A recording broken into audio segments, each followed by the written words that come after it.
Monsieur le Président, Monsieur de la Cour,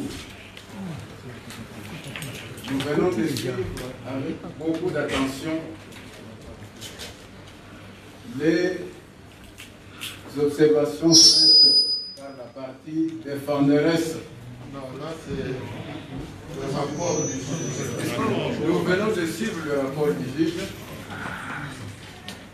qui fait part des observations qui viennent de la partie défenderesse et qui reprend également l'essentiel de l'objet de notre demande, de la demande du requérant Jean-Marc Kaboum. Tout ce que nous pouvons présenter comme observation. Bien que, estimant que s'agissant des actes législatifs, des actes d'assemblée,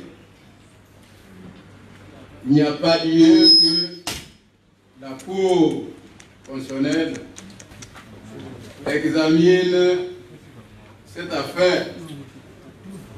Nous disons ceci.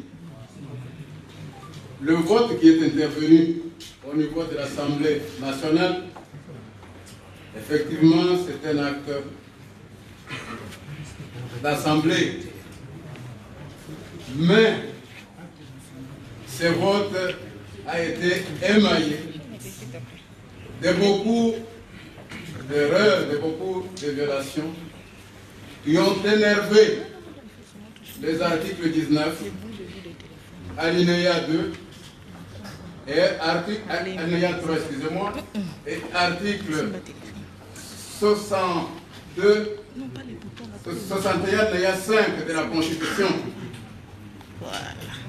En ce que il est d'un droit constitutionnel pour tout le monde, sans aucune exception, dans une situation d'accusation, de se présenter, de présenter ses moyens de défense.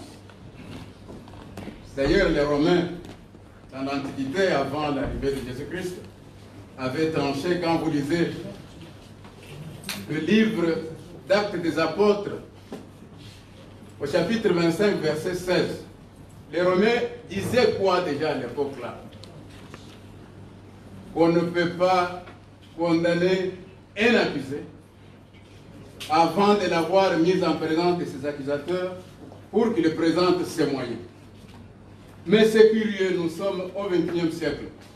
Au niveau de l'Assemblée nationale, Jean-Marc Kaboum fait l'objet d'une pétition qui tient à obtenir sa déchéance, une accusation très grave pour les membres du bureau. Et que du début jusqu'à la fin, qu'il s'agisse des réunions tenues au niveau de la conférence des présidents ou des réunions tenues au niveau du bureau, jusqu'à même à la plénière qu'il avait déçue, qu'il n'ait pas été invité à présenter ses moyens de défense. Nous ne pouvons même pas aller loin. Vous avez même, nous avons tous suivi que le 25 mai, la plénière qui a eu lieu n'était même pas une plénière d'audition pour que Jean-Marc Kaboum soit entendu et qu'il présente ses moyens. Mais plutôt c'était une plénière de vote pour le déchoir. Nous confirmons que le droit de Jean-Marc Kaboum, sa liberté protégée par la Constitution de notre pays, de se défendre devant ses accusateurs, n'a pas été respectée. Et puisque tel est le cas, votre cour est là, c'est une grande cour qui est là pour faire respecter les prescrits de la Constitution. Et puisque ce prescrit n'est pas respecté, la Cour ne peut que déclarer ce qui est arrivé d'inconstitutionnel, puisque il n'y a pas eu respect du droit de la défense reconnu à Jean-Marc Kaboum. Que l'on vous dise ici que si l'IDPS qui devait déposer cette requête et non pas Jean-Marc Kabound en personne. Nous le savons bien, mais nous affirmons. Au niveau du bureau de l'Assemblée nationale, il n'y avait pas une personne qui s'appelait IDPS. La personne qui était là, c'est Jean-Marc Kabound, bien qu'ayant été là au nom de l'IDPS. Mais c'était la personne de Jean-Marc Kabound. On ne peut pas prétendre, puisque la demande ne vient pas de l'UDPS, et que c'est là et que vous ne devez pas accepter de recevoir, puisqu'il n'y a pas qualité. Mais c'est faux. C'est faux, l'UDPS a fait des déclarations, l'UDPS a autorisé Jean-Marc Kabound officiellement à saisir la justice. Et le jour où nous avons été devant le Conseil, dans la matinée, le secrétaire général a fait une mise au point avec précision. Et Jean-Marc Kabound avait l'autorisation de saisir la justice congolaise parce que ses droits étaient vraiment violés et qu'il n'y a pas moyen de supporter cela. Il fallait qu'il saisisse la justice pour qu'il soit rétabli. Voilà pourquoi nous disons que Jean-Marc Kabound, qui a été déchu, puisque à l'Assemblée plénière du 25 mai, on n'avait pas déchu l'UDPS, on avait déchu la personne de Jean-Marc Kabound. Et c'est bien Jean-Marc Kabound qui vient au-devant de vous pour obtenir l'annulation de tous ces processus-là, puisque non conforme à la Constitution, et surtout que son droit à la défense n'avait pas été respecté comme vous l'avez constaté. Merci beaucoup. Comprenez que notre procédure ici, en matière de contrôle de constitutionnalité, ne permet pas aux partis de venir plaider en règle. Il s'agit de faire de simples observations par rapport au rapport présenté. Vous dites si le rapport est fidèle ou pas. Ou s'il a été oublié quelque chose, vous ajoutez par rapport quelque chose sur ce que vous avez présenté à la Cour dans votre requête. Il ne s'agit pas de plaider. On aurait bien voulu vous écouter puisque ça me fait plaisir d'entendre les avocats. Je trouve que ça fait longtemps qu'on ne les a plus entendus. Mais malheureusement, nous sommes tenus par la procédure, par notre procédure. Et, sauf à ajouter un petit mot si c'est ce qu'il n'a pas dit. Sinon, on passe la parole à la partie défenderesse et toutes ses propres observations. Merci beaucoup, Monsieur le Président, pour la parole. Augustement de la Haute Cour, Monsieur le Procureur général, de prime abord, nous tenons à faire observer que le rapport tel qu'il a été lu, est traduit fidèlement les termes de notre requête. Et donc, il est de notre devoir de pouvoir confirmer notre requête et surabondamment par rapport à ce que l'estimé confrère a dit, nous postulons au rejet de mémoires qui ont été déposées à l'emporte-pièce par la partie défenderesse, c'est déjà hier, qui ont violé les principes du contradictoire, qui ne sont pas été communiqués. Donc cette observation valait la peine. La dernière observation, c'est que, contrairement à la partie défenderesse, nous ne sommes pas ici pour l'acte d'assemblée ou quoi que ce soit. Nous sommes uniquement en ce qui concerne la violation systématique et systémique du droit de la défense consacré, garanti par la Constitution. Et cela relève de votre compétence, nous avons dit, et nous allons incliner à la sagesse de votre nom. Merci beaucoup, maître. La partie défenderesse a la parole pour cette observation. Monsieur le Président, merci beaucoup pour la parole. Monsieur le Président, Monsieur de la Cour constitutionnelle, Monsieur le Procureur général, au nom de la défense, je tiens à féliciter le travail accompli par le rapporteur qui a fidèlement reproduit les positions de deux parties. Et je suis content que du côté de la défenderesse, de la demanderesse, le confrère qui venait de prendre la parole en dernier lieu, ait eu le courage aussi et l'honnêteté intellectuelle de saluer le rapport. L'Assemblée nationale, partie défenderesse, est convaincue que de ce rapport sera tirée une décision qui va faire jurisprudence. Dans ce sens que, parce qu'on vous dit de l'autre côté de la barre que nous n'avons pas communiqué le mémoire, on s'égare, c'est pas ça la procédure. Je n'ai pas à plaider beaucoup. Pourquoi je salue le rapport et pourquoi j'espère, au nom de la défense, que la décision sera une décision de principe, parce que il y a l'article 43 de la procédure devant votre propre cour qui indique quels sont les actes pour lesquels cette cour a été créée. Je n'ai pas à lire le texte, vous le connaissez mieux que nous. Eh bien, vous constaterez que l'attaque qui a été portée ne concerne pas un des actes concernant la compétence de la haute cour. Je termine tout simplement par vous dire que la requête, c'est un mélange, un fourre-tout, qui est bâti autour de la violation du principe « le criminel tient le civil en état ».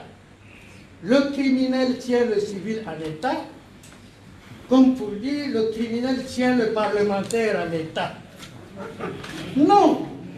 Et quand je dis que votre décision sera une décision de principe, c'est pour dire aux partis qu'il y a une différence entre le parlementaire, le judiciaire et l'exécutif. Monsieur le Président, notre mémoire qui a été fidèlement résumée par le rapporteur est claire et solide. Nous espérons une bonne décision de votre part. Je dis et je vous remercie. Merci beaucoup, maître. Un mot à placer. Nous confirmons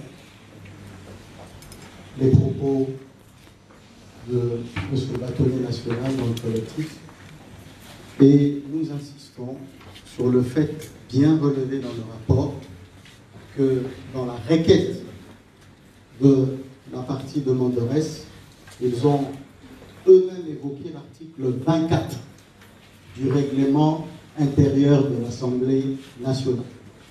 Et nous l'avons relevé pour dire que cet article 24 nous situe dans les matières non législatives.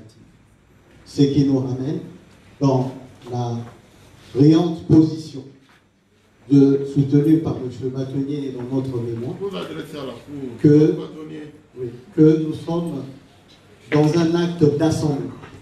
Et même si la Cour se réfère à ces différentes jurisprudences qui ont été évoquées abondamment dans les affaires Chibalonzi, dans les affaires Syrien Lokoto, dans les affaires Aimé Bokungu, il n'était pas question d'acte doublement d'assemblée qui est la pétition, qui concerne pour les matières non législatives à l'article 24 du règlement intérieur des décisions qui portent sur l'organisation et le fonctionnement interne de l'Assemblée nationale.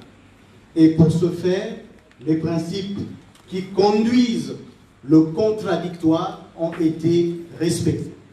Dans la mesure où les pièces pour les restes, le mémoire et le rapport fait par le monsieur le juge rapporteur tient lieu de tout ce que nous confirmons et nous vous remercions. La Cour vous remercie à son tour. Elle passe la parole à monsieur le procureur général pour son avis.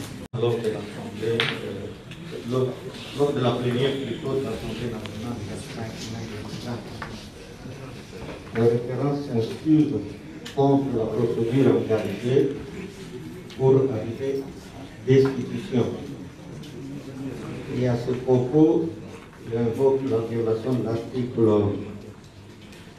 l'article 19, alinéa 3 et 61.5 de la Constitution, qui garantit le droit de la défense. Et qui garantissent plutôt le droit de la défense. Vous comprendrez que le droit de la défense pratiquement garantit les droits fondamentaux de tout être humain. Il s'agit des actes assemblés, et ces actes doivent être conformes quand même à la Constitution, et vous avez reçu une mission de pouvoir faire respecter cette Constitution, qui est notre charte nationale.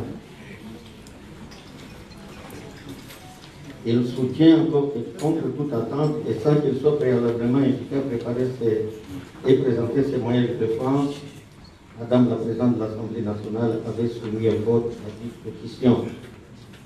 Et en l'appui de sa requête, il a présenté toute une série de documents que le juge rapporteur a eu l'honneur de pouvoir présenter ici.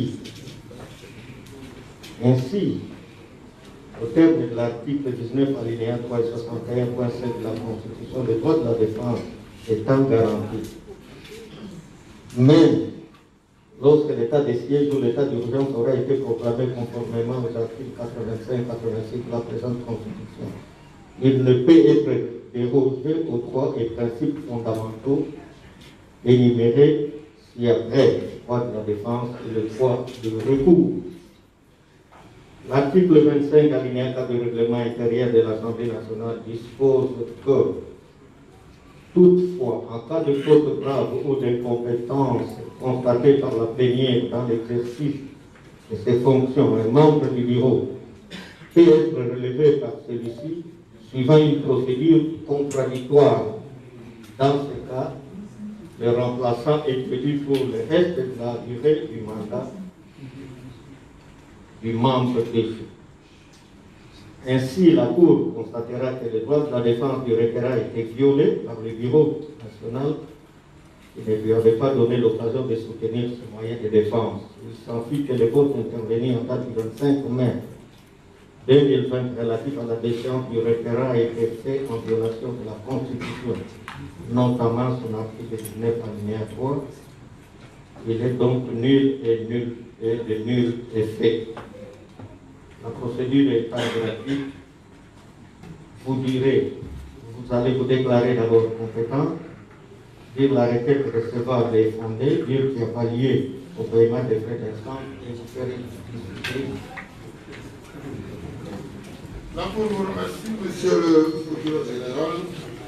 Après le débat, prend la cause en délibéré et sur le banc prend son arrêt qui est entièrement rédigé et suffisamment motivé pour les raisons de l'économie du temps sur les dispositifs que voici.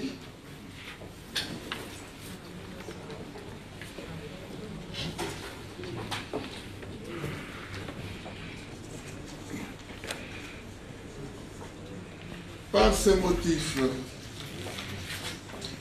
vu la Constitution de la République démocratique du Congo du 18 février 2006, telle que révisée à ce jour, spécialement en ses articles 1, 160, alinéa 1er et 162, alinéa 2, vu la loi organique numéro 13/026 du 15 octobre 2013 portant organisation et fonctionnement de la Cour constitutionnelle, spécialement les articles 43, 88 et 96, vu le règlement intérieur de la Cour constitutionnelle, spécialement son article 91, la Cour constitutionnelle, siégeant en matière de contrôle de constitutionnalité, après avis du procureur général, se déclare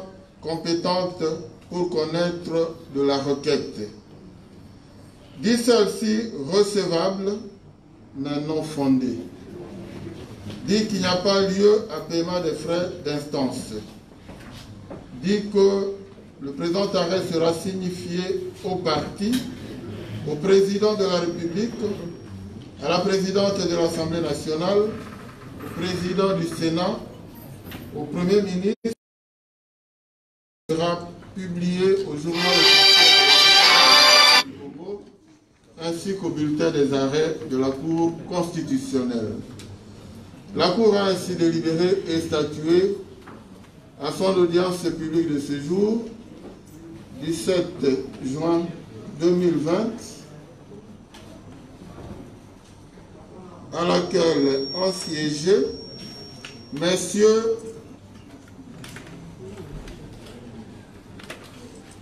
Funga Molima Mwata, Évariste Prince, président de chambre, Kilomba Ngozimala, Noël, Wasenda Nsongo Corneille, Mavungu Mvumbi Dingoma, Jean-Pierre, Nkulu Mitumba Kilombo Norbert,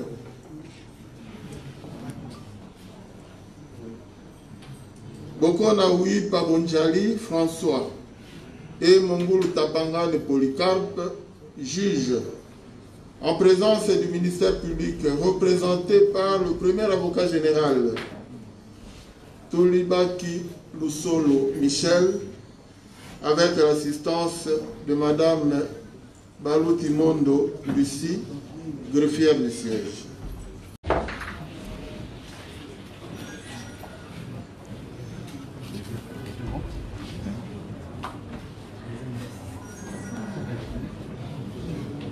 Ne s'était jamais défendu. Et nous sommes venus devant cette cour pour que la cour reconnaisse que le droit des gens communs de se défendre avait été systématiquement violé. Mais c'est curieux que la cour passe outre pour déclarer notre requête non suffisante. Mais il y a beaucoup d'autres choses.